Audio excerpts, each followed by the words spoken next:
Mummy काय आलं काय रडती?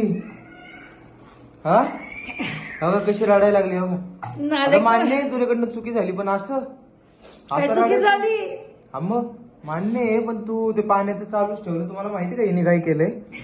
हे पाण्याचं जी मशीन आहे ना, गरम करतो आपण, ही मशीन साईडला काढून ठेवली आणि चालू करून ठेवली. अख्खी मशीन लाल लाल झालती. मान्य आहे एवढं झालं, पण रडायचं नसतं त्या गोष्टीसाठी.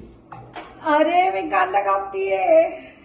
ते मला दिसलं, पण तू रडती नको, रडत नको जाऊ ग, असं बरोबर नाही वाटत. तेव्हा कशी रडते तेव्हा? पोहे कोणाला खायचे? मला. कांदा कापून दे. नाही नाही, काप काप, रडू नको, काप. सगळ्यांना दाखवतोय तू हेल्मेट घालून का नाही कांदा का नाही कापत? माझ्या मम्मीने नाही शिकवलं मला हेल्मेट घालून कांदा कापायला. कसे कांदे कापतो ना. आज चालणारे पोहे घरात आपले होते ते आज. काय रडारड मम्मी, बरोबर नाही वाटत आहे रडारड.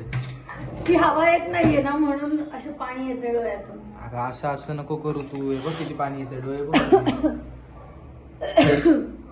मला वाटलं रडतीच आहे का? आज सकाळी लय तमाशा केला मम्मीने.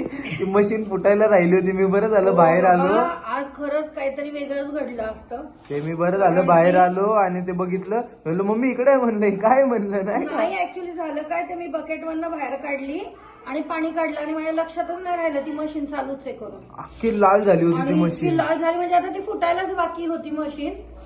मग ती पूर्ण आम्ही गार केली पहिल्यांदा, त्यानंतर कारण परत आर्यन दादाचं पण पाणी तापायचं होतं.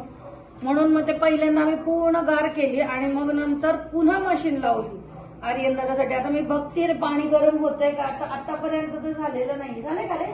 थोडस झालंय. झालंय. हो अख्खी मशीन लाल झाली. तेव्हा खराब पण झाली, कलर बिलर गेला त्याचा सगळा. सॉरी काय झालं माहिती का, कधी कधी ना घाई गडबडीत असे चुकून काम होतात, कळलं का? ते चुकून कामले मागत पडले असते आज आम्हाला. फाट कधी उडलं असतं ना असं. आणि त्यात मीच बाहेर आलतो नेमकी. हा, आणि आर्यन दादाच बाहेर आला आणि मी काय करत होते, पाणी काढलं आणि तू बेडरूम मध्ये होती. हा, मी बेडरूम मध्ये कपड्याची घड्या घालत होते आणि तो म्हटला मम्मी पाणी बाहेर- काढलं, तू आंघोळीला नाही गेली का? तर बाहेर ये 2 मिनिटं. हा, मी म्हटलं नाही गेले. आणि मी काय केलं, बकेट भरायला आला आणि त्याला म्हटलं की आर्यन ती मशीन आता तू चालू कर आणि मी जाते आंघोळीला. नशीब तो बाहेर आला की पाणी ठेवतो मी माझं करून म्हणून. आणि त्याने बघितलं, मला म्हणतो मम्मी मम्मी इकडे ये, हे काय.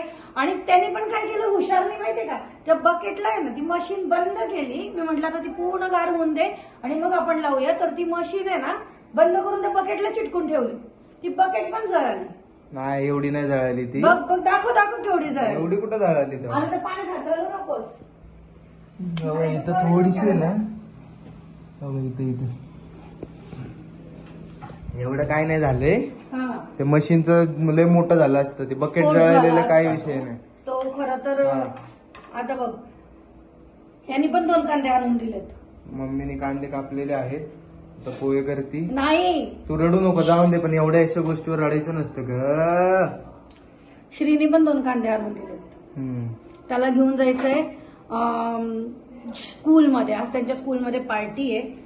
काय भेळ करणार. मुरमुरे. मला म्हटलं काकू कांदे कापून द्या, मला पार्टी आहे स्कूलमध्ये. त्याची मम्मी लवकर गेली जॉबला आज, म्हणून त्यांनी मला दिली. मुरमुरे आहे आज हो, मुरमुऱ्यांची पार्टी म्हणजे भेळीची पार्टी असेल म्हणून तर डब्बा आणून दिलाय आणि 2 कांदे आणून दिले. मी सिंहगडला होतो ना तेव्हा करायचो.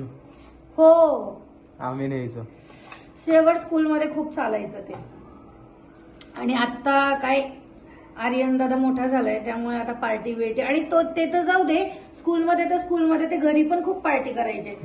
कुरकुरे आणायचे आणि कुरकुरे आणून मग कुरकुऱ्याची भेळ करायला लावायचे. खूप मजा यायची तेव्हा. ते खूप पार्टी बिर्टी करायचो नाही का. आणि आता मोठे झालेत तर आता ते मित्र पण नाहीत आणि ती पार्टी पण नाही. मित्र आहेत की, ते मित्र आहेत सगळे. मित्र आहेत पण आपलं आता जास्त जाणं होत नाही ना कुठं मित्रांपाशी. आता जातो की त्यांच्या सोबतच असतो की मी. हा, ते दिवसभर. हा, मग पण ते आधी सारखे दिवस. हा, ते आधी सारखे दिवस नाही. हॉटेलिंग वगैरे करता रे. आता तुम्ही थोडीच ह्याला जाता, असे घरात पार्टी करता. ते तर आहे. मी जरी म्हंटल ना कधी की आर्यन दादा चल आपण तू मित्रांना बोलव, आपण बिर्याणी वगैरे करू. आता नॉनव्हेज तर आम्ही खात नाही, माझ्या गळ्यात माळ असल्यामुळे. पण म्हटलं ना बिर्याणी तर म्हणतो नको राहू दे, आम्ही बाहेर जाऊन खातो. कारण माहितीये व्हेजच करणार आहे घरात, नॉनव्हेज काय होत नसते, त्यामुळे ते त्यांचे बाहेर जाऊन खातात. तेच. जा आता, फोन आलाय बघ कोणाचा आलाय. चल चल चला. चल.